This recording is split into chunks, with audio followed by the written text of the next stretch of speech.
I was just 11 years young when I experienced the hard way a very important lesson about letting go. All summer, my brothers, Stephen and David, my big brothers, my older brothers, had been trying to get me up on water skis.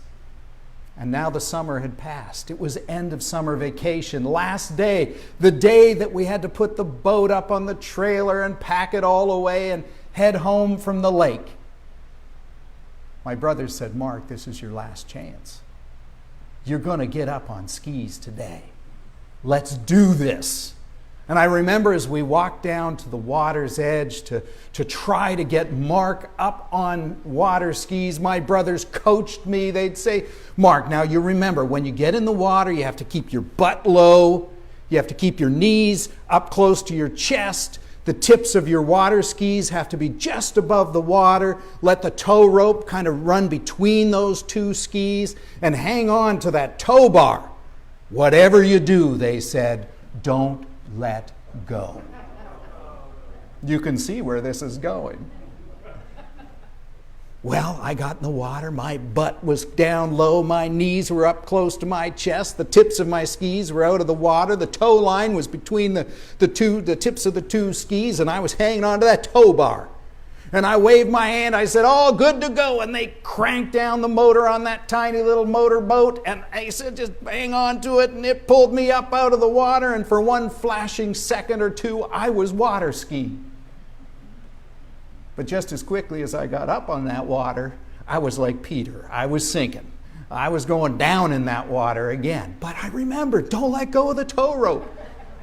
And it dragged me coughing and choking through the water. And then, oh my goodness, folks, I'm afraid to tell you, I got that tow rope tangled around one of the skis and one of my legs, and it pulled me under the water. But I did not let go of that tow rope.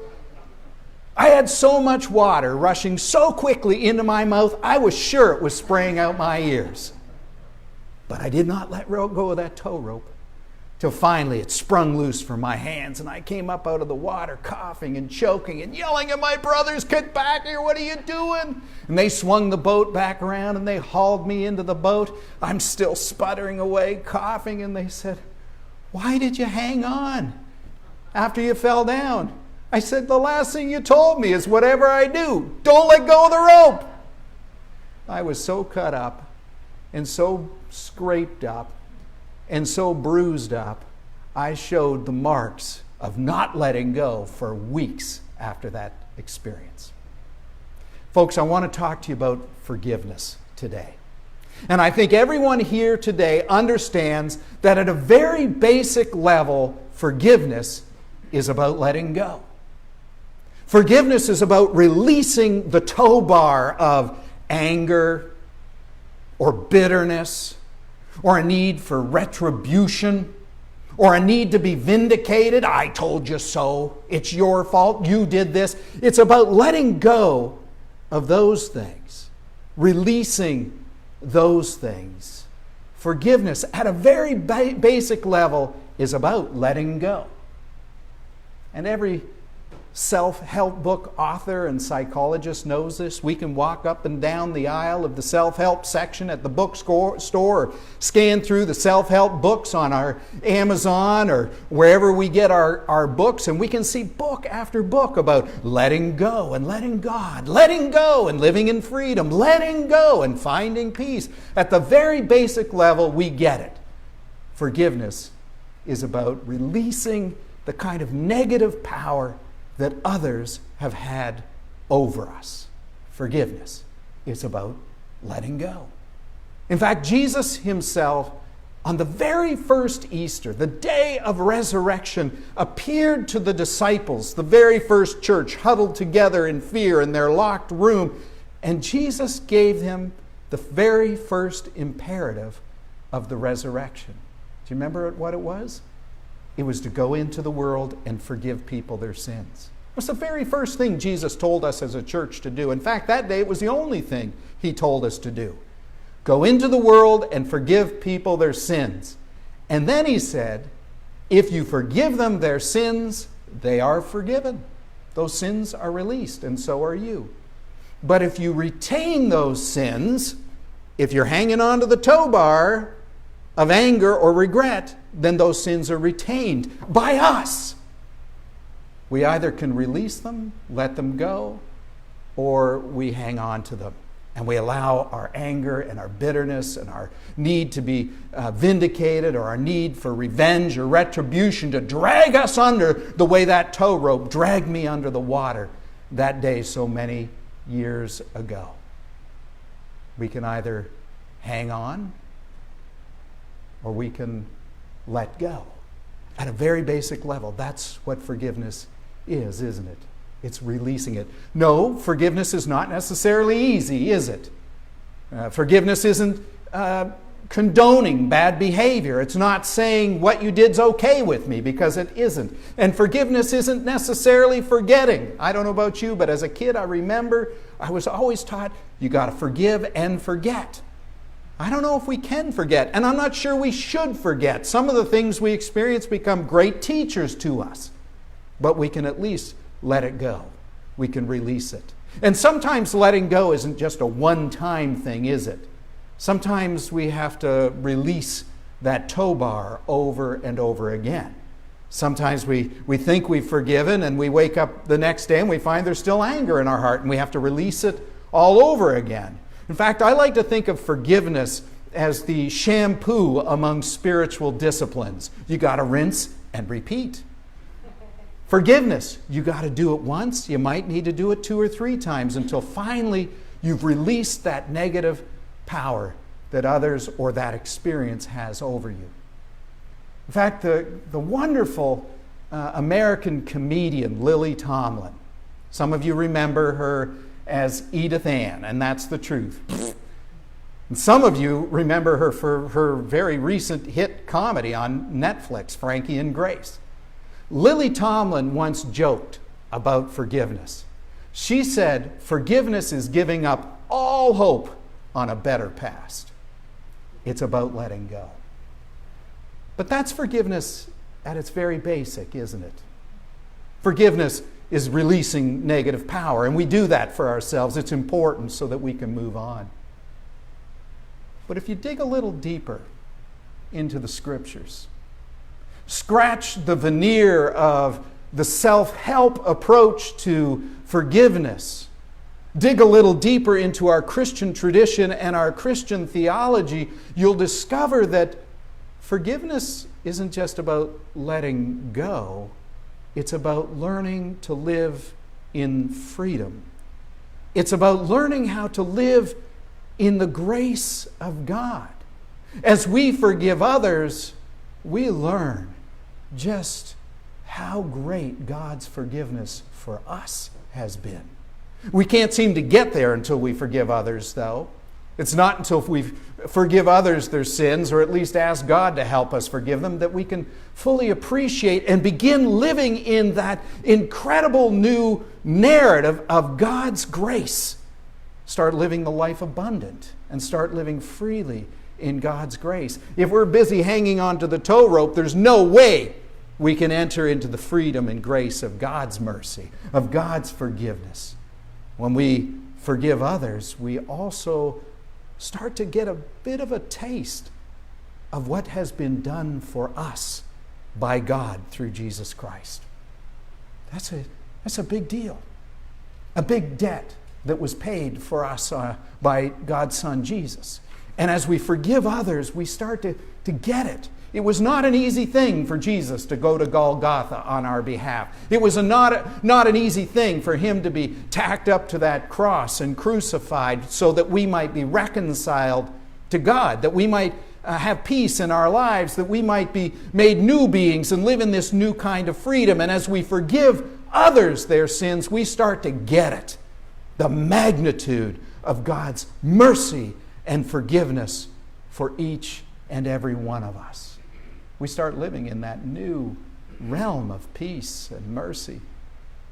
I think that's why the parable of the unforgiving servant is so startling in some ways.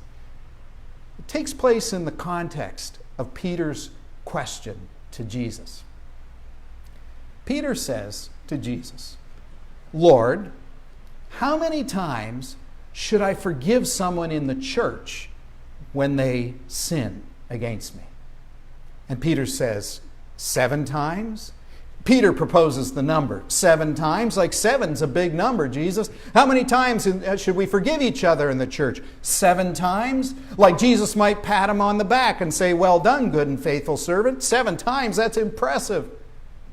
There are a lot of folks in our secular world who say if you forgive somebody once and then they sin against you again, they never learned their lesson, don't forgive them again.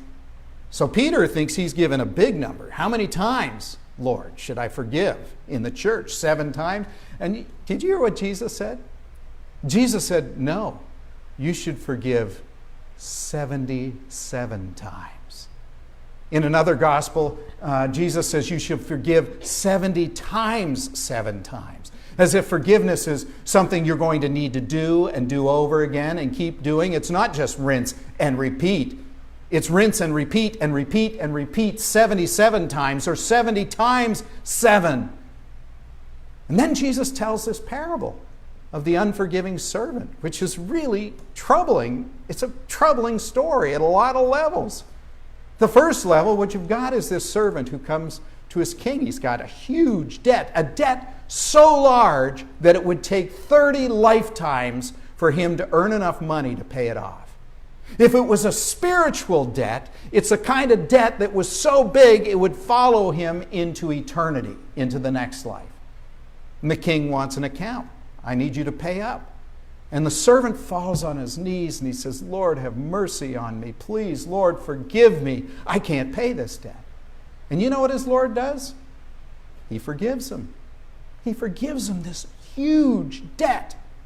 And the guy says, I feel great. I'm living in this new freedom. I don't have the weight. Anyone who's carried debt for any length of time, you know what it feels like when you don't have that debt on your shoulders anymore. And he goes back to his community and his friends and his fellow workers. And his buddy comes up to him, a fellow servant who owes him chump change. Not even a week's salary, just chump change. And we don't know why he owes him the money, we just do. And he says, hey buddy, forgive me, please. Forgive me. He behaves just the way the unforgiving servant did with the king. Have mercy on me, I can't pay this back. Now you might think he who has received great forgiveness might be able to extend a little forgiveness to his fellow servant, but that's not what happens, is it? No. He says to his buddy, listen, I'm putting you in debtor's prison until you can pay me back. You've got to earn it back from me. Well, when the king finds out, he's right put out, isn't he? He calls that unforgiving servant to his throne and says, listen, I forgave you a lifetime worth of debt, and you haven't been able to forgive your friend even a tiny debt. Jesus seems to be saying that we get forgiveness the way we give forgiveness. That king took it back. He revoked his mercy. He revoked his forgiveness. Apparently, that unforgiving servant was not around when Jesus was teaching the disciples how to pray. And he said, when you pray, you say, Lord, forgive us our debts as we forgive our debtors. He missed it. He entirely missed it. There's a great connection between forgiving sins, letting go of the tow bar, and our ability to begin living in the freedom and the peace and the grace of God's mercy. They're deeply entwined, interconnected. If we can't forgive others, there's no way we're going to be able to live in the grace of God and know the joy of the abundant life in Jesus Christ. Some of you, I am sure, remember, maybe it was 10 or 15 years ago, there was a horrible tragedy that happened right here in America. There was a man who went in armed into a schoolhouse in an Amish community. Some of you remember, I see you nodding. He went in and he murdered, shot to death children in this school. The teacher, he himself was killed in the end. It was an awful tragedy. And we were really saddened. I mean, it's horrific, the number of school shootings in our nation. But when it's an adult who comes in and shoots children, particularly in an Amish community. Who's more of a peaceable person, a community than the Amish? We were horrified by what we saw. But you know what we shared most about that story? If you look for it online these days, what got shared on Facebook and in news stories, traditional media, it wasn't just that there was another school shooting. What raised our attention more than anything else was that the parents and the rest of that community, within 24 hours, forgave the shooter. We were shocked by it. Here we are in this Christian nation, and yet we were shocked by parents and a community that could forgive the very one who killed their children. It shocked us enough that we shared the story over and over again. Oh my goodness, look at these people are extending mercy and forgiveness. They went over to the man's house, to his widow, and they brought food, they brought clothing, and they said, we forgive. We forgive your husband, we forgive what's happened here. And so many of us sat back scratching our heads going, how could they do this? But as people of faith, we should have recognized almost immediately that these are people who are already living under the dispensation of God's amazing grace. People who knew that they couldn't spend the rest of their lives hanging on to a tow rope of anger and bitterness. And people who knew that if they were going to live in the freedom of God, the only way they could do it was to let go of that stuff that turns their hearts into stone. They were already living in that new narrative of God's reconciling and redeeming love for this world through Jesus Christ. It shouldn't surprise us in one bit. Of course, we might imagine how difficult it would be, but that's exactly what the Scriptures call us to do. People who forgive, that's what the Scriptures call us to be. To take that radical countercultural action of forgiving those who've sinned against us, that God might forgive us, that we might live in God's grace and mercy too. Well, listen, I want to share with you today what I believe is probably the most difficult thing about forgiveness. It's not just letting go of the tow rope once or twice or 50 times or 70 times, 7 times. That's tough. But that's for us. That's so we don't get dragged under anymore. And it's not just forgiving those who've sinned against us, even if it's a debt the size of the one those Amish people forgave those number of years ago after their children were killed. In a sense, that's for them too, so that they don't have to live in anger or bitterness anymore. It allowed them to live in the freedom of God's grace and live in peace the remaining years on this good green earth that God gave to us. Now, the hardest part, I believe, about forgiveness is when we do it so that those we forgive might also participate in God's grace too. When we forgive others their debts or their sins so that they might come to know God's grace the way we have known God's grace. And that's not for us. That's for them. That's for the world. That's for the reconciling peace and healing of the world. The self-help aisles are crammed full of books that are there to help us. But at this point in the gospel, forgiving others is about bringing healing and reconciliation to the whole earth for the common good, that others might know the magnitude of God's grace and mercy as well. Never have I seen this so greatly or as clearly as I did when a friend of mine from South Africa shared with me something that had happened during the Truth and Reconciliation process after apartheid. Some of you may remember that after apartheid was dismantled, after it ended in South Africa, the government chose to have what's called a Truth and Reconciliation process, where those who were abusers, who hurt Africans who hurt black people in South Africa could sit down with those who have been hurt, with victims. They could have mediation, they could have reconciliation, possibly forgiveness. There was no threat of retribution or fines or prison. This was all about making peace, truth, and reconciliation. In fact, there's some people who argue that we might need a process like that here in America as well. A friend of mine who's a professor over in Atlanta has written a book on truth and reconciliation and how it might be a path to peace for us here in America right now. It worked, at least in many cases, in South Africa. And one of those instances was the one my friend described to me, where the mother of a young black man who had been killed by a white police officer sat down together. The young black man had been unarmed. The police officer had shot, just like we see here in America, and killed the man.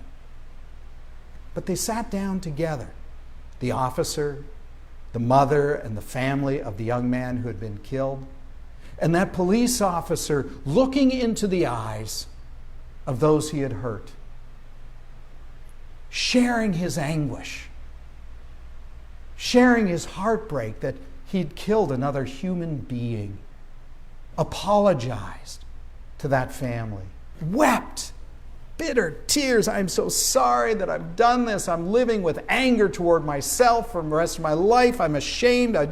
He just poured it out. Then the mother of that young man came to the police officer, maybe a foot away from his face, and she looked right into his eyes, and she said, "Every ounce of me wants to hurt you right now."